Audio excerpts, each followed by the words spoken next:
ठीक है। आगे कवि कहता है कि देखता हूँ मैं स्वयंवर हो रहा है, प्रकृति का अनुराग अचल हिल रहा है, इस विजन में दूर व्यापारिक नगर से प्रेम की प्रिय भूमि उपजाऊ अधिक है। ठीक है। आगे कवि क्या कह रहा है कि देखता हूँ मैं स्वयंवर हो रहा है।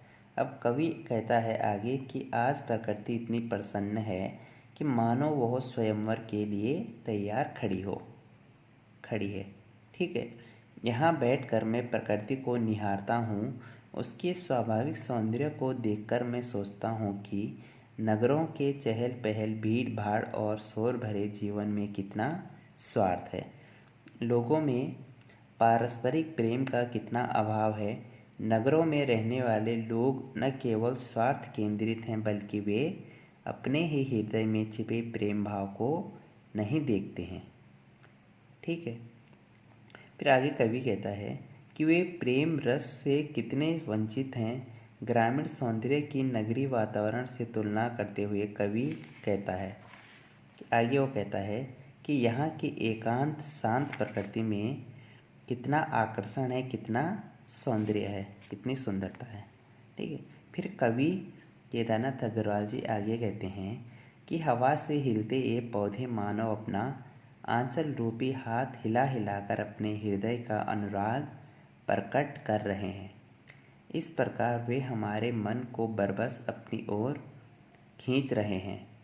फिर कवि आगे कहता है कि कवि का मानना इसलिए है कि व्यापारिक नगरों के वातावरण की अपेक्षा प्राकृतिक वातावरण में मानव हृदय के सुप्तावस्था में बड़े प्रेम भाव को जागृत करने की क्षमता अधिक है। ठीक है। इसलिए कवि क्या कहता है कि प्रकृति का प्रेम के बारे में कहता है। फिर कवि आगे कहता है और पैरों के तले है एक पोखर, उठ रही उसमें लहरियाँ, नील तल में जो उगी है घास हरी, ले रही वह भी लहरियाँ, एक चांदी का बड़ा सा गोल खंबा आँखों को है चकमकाता है, कहीं पत्थर किनारे पी रहे चुपचाप पानी, प्यास जाने कब बुझेगी। अब कवि केदारनाथ अग्रवाल जी आगे कहते हैं कि कवि जिस खेत की मेड़ पर बैठा है तो वहीं उसके पैर के नीचे ही एक छोटा सा तालाब है। ठीक है। पोखर कहते हैं एक छोटा सा तालाब को। तो कवि कहता है कि मैं जिस स्थान पर बैठा हूँ वहाँ पर मेरे पैरों के ठीक नीचे की ओर एक छोटा सा कच्चा तालाब है। ठीक है। उस तालाब में क्या हो रहा है कि वायु के झोंकों से उसमें लहरें उठ रही हैं और तालाब की तलहटी में अपनी स्वच्छता के कारण जल नीला दिख रहा है। आगे कवि कह रहा है कि उस जल की स्वच्छता के कारण तालाब की तलहटी में जो भूरे रंग की घास उगी हुई है वह भी स्पष्ट दिखाई दे रही है। ठीक है। फिर कवि कह रहा है कि वह घास जल में उठने वाली लहरों के कारण उनके साथ साथ लहरा रही है। फिर कवि आगे कहता है कि पोखर के जल पर सूर्य की चमकती किरणें अद्भुत संसार रच रही हैं। बहुत अच्छा लग रहा है कि सूर्य का प्रतिबिंब जल में पड़ रहा है। वह प्रतिबिंब आकार में लंबा और रंग में सफ़ेद होने के कारण ऐसा लगता है कि मानो चांदी का एक बड़ा सा गोल खंबा तालाब के बीचों बीच खड़ा हो। ठीक है। वो सूर्य की किरण पानी में ऐसे दिखाई दे रही है उस तालाब के पानी में। फिर कवि कहता है कि पानी में वह इतना चमक रहा है कि उसकी ओर देखने से आंखें चुदिया जाती है, मतलब आंखें हमारे एकदम से उसको देखने से बंद हो जाती हैं। फिर कवि आगे कह रहा है कि उस पोखर के किनारे पर कहीं पत्थर पड़े हैं। वायु के स्पर्श से पोखर के जल में लहरें उठ रही हैं, जिस कारण किनारे का पानी उन पत्थरों पर पड़ रहा है।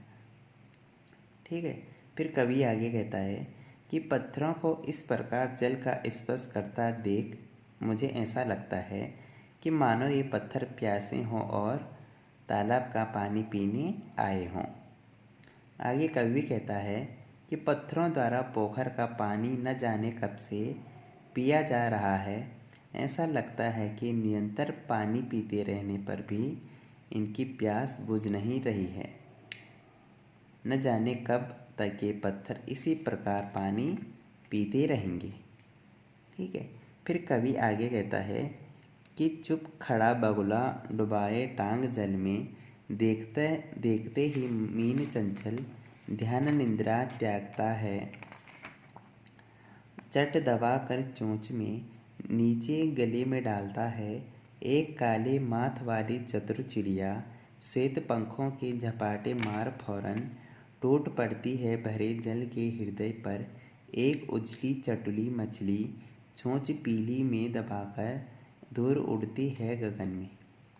अब कवि क्या करता है, उसी तालाब में कवि उसी तालाब से में के बारे में कहता है कि तालाब के किनारे जल में एक टांग में खड़ा बगुला ऐसा लगता है मानो वह ध्यान रूपी निद्रा में लीन हो।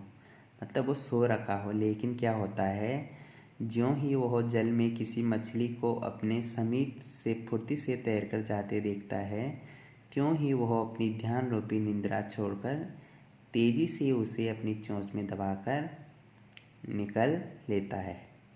ठीक है। फिर कवि आगे कहता है और पल भर में ही उसे अपने गले के नीचे भी उतार लेता है। आगे कवि कहता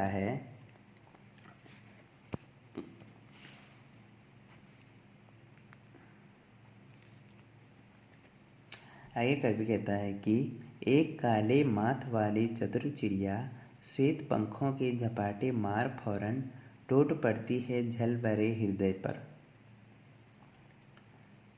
ठीक है। कि आगे कवि कह रहा है कि तालाब के किनारे बैठा कवि क्या कर रहा है, अचानक से वो देखता है कि पोखर के जल के ऊपर एक चिड़िया उड़ रही है और उसका माथा कैसा है, काले रंग का, और उसके जो पंख हैं वो सफ़ेद हैं। यह चिड़िया मछलियों का शिकार करने में बड़ी चतुर है। कवि कह रहा है कि जब आकाश में उड़ती चिड़िया को जल के अंदर तैरती कोई मछली दिख जाती है, तब यह बड़ी फुर्ती से अपने सफ़ेद पंखों की सहायता से तालाब के जल पर तेज झपट्टे मारकर जल के अंदर अपनी चोंच घुसाकर उसे तुरंत पकड़ लेती है। ठीक है। और फिर वो अपनी पीली चोंच में उस मछली को दबाकर दूर आकाश में उड़ जाती है। ठीक है। फिर आगे है और यहीं से भूमि ऊंची है जहाँ से रेल की पटरी गई है। ट्रेन का टाइम नहीं है, मैं यहाँ स्वच्छंद हूँ, जाना नहीं है। फिर आगे कवि आगे कहता है कि मैं जहाँ पर बैठा हूँ वहीं सामने क्या है, जो ज़मीन है, जो भूमि का धरातल है थोड़ा ऊंचा है।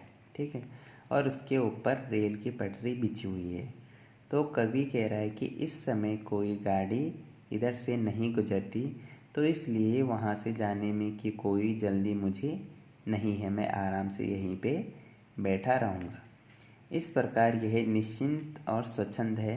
जब प्रकृति के दृश्यों को निहार कर उसका मन भर जाएगा, वह चला जाएगा, उसे किसी कार्य की व्यवस्था नहीं है। ठीक है। कि जब उसका कवि का मन करे तब वो उस पोखर के उस खेत की मेड़ से उठकर चला जाएगा, नहीं तो उसे ऐसे किसी भी काम की कोई व्यवस्था नहीं है। आगे कवि कहता है कि चित्रकूट की अनगढ़ चौड़ी कम ऊंची ऊंची पहाड़ियाँ दूर दिशाओं तक फैली हैं। बांझ भूमि पर इधर उधर रीवा के पेड़ कांटेदार कुरूप खड़े हैं।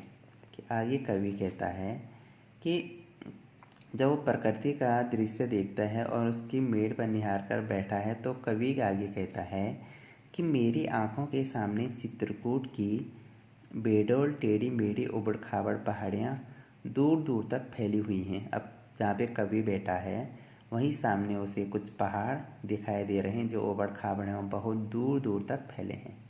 ठीक है। फिर कवि कह रहा है कि ये कहीं ऊंची तो कहीं नीची है, यहाँ की भूमि अनुपजाऊ है, उपज नहीं देती। कि यहाँ के जो कैसे ये पहाड़ कहीं ऊंचे और कहीं नीचे, और यहाँ की जो भूमि है वो उपजाऊ नहीं है, वो उस खेत में कुछ भी नहीं होता है। यहाँ किसी भी प्रकार की घास, हरियाली, छायादार पेड़ नहीं है। नाम मात्र के लिए कहीं कहीं रीवा के बदसूरत कांटेदार पेड़ दिख जाते हैं। अब वो कवि कह रहा है कि न तो इन पहाड़ियों में घास है, न हरियाली है, न कोई छायादार पेड़ है। केवल क्या है, कहीं कहीं पे जो बबूल के पेड़ रहते हैं, कहीं कहीं पे कांटेदार वो पेड़ दिखाई दे रहे हैं। ये वृक्ष न तो देखने में मन को आनंदित करते हैं और न ही इनमें हरियाली है, न ही इनकी डालियाँ ताप मिटाने योग्य छाया ही देती हैं। अब कवि कह रहा है कि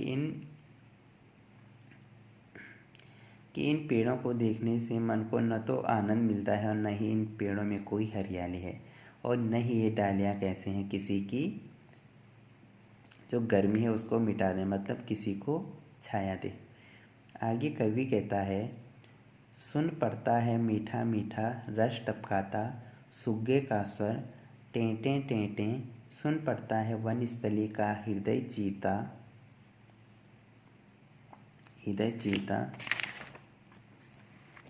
चीता उठता गिरता सारस का स्वर, टिंडो टिंटो मन होता है उठ जाऊं मैं पर फैलाए सारस के संग, जहाँ जुगल जोड़ी रहती है हरे खेत में, सच्ची प्रेम कहानी सुन लो चुप्पे चुप्पे।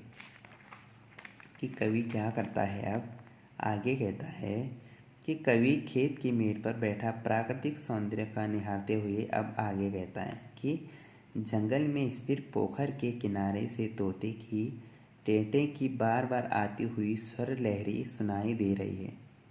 अब जो तालाब है वहीं पे क्या है, एक सारस भी बैठा है, तो उसकी जो आवाज़ आ रही है वो बार बार टेंटे की आवाज़ सुनाई दे रही है कवि को। फिर कवि कहता है कि तोते का यह स्वर मेरे मन को बहुत प्यारा लग रहा है। ऐसा लग रहा है कि तोते के इस स्वर से मिठास टपक रही है। ठीक है, फिर कवि आगे कह रहा है कि इस मीठे स्वर को सुनकर मेरा मन भी इसके साथ गाने को करता है। दूसरी ओर से कहीं दूर से सारस के जोड़े की टींटों टींटों की उड़ती गिरती अर्थात कभी तेज और कभी धीमी होती ध्वनि सुनाई दे रही है।